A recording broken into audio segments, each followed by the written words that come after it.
We're going to begin this morning, though, in Ukraine, and a new wave of Russian missile strikes overnight, just one day after the United States and Germany agreed to send their battle tanks to Kyiv. The capital was one of several cities that came under attack, forcing many to take shelter. The mayor says at least one person was killed, while military officials say that their air defenses did shoot down most missiles and drones. These strikes followed yesterday's announcement that America would send 31 Abrams tanks, days after downplaying the potential for such a move.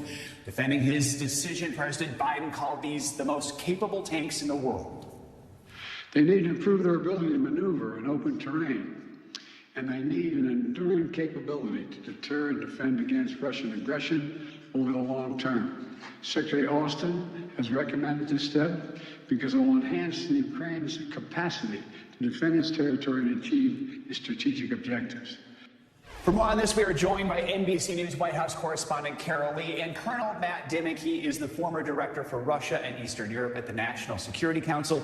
Good morning to both of you. Carol, let's start with you. Walk us through this decision by the president. Why now this shift in position? Well, Joe, if you step back a little bit, this is something that the president's military advisors did not support. And yet this was an issue that among America's allies in Europe was really spilling out into public view, was causing a lot of divisions within the alliance. And so what the president did was he was trying to break this logjam to keep that alliance united. And what we're told is that last Tuesday, Secretary of State Antony Blinken presented him with a potential path forward, that the U.S. could give some tanks, they wouldn't arrive anytime soon, and that might free up Germany to also supply tanks and basically keep the alliance together. And so after that, the president tasked his team with figuring out whether or not that could work.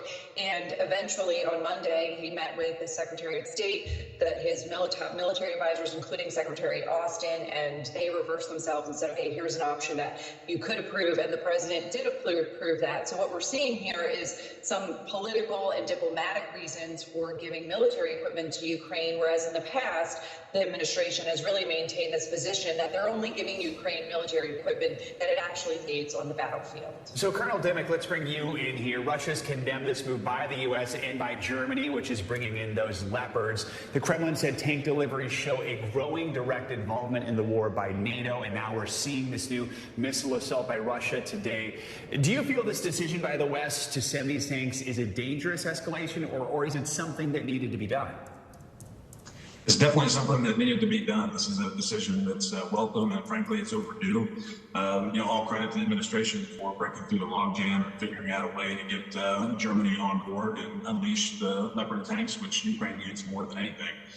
So we've fallen into a predictable pattern when it comes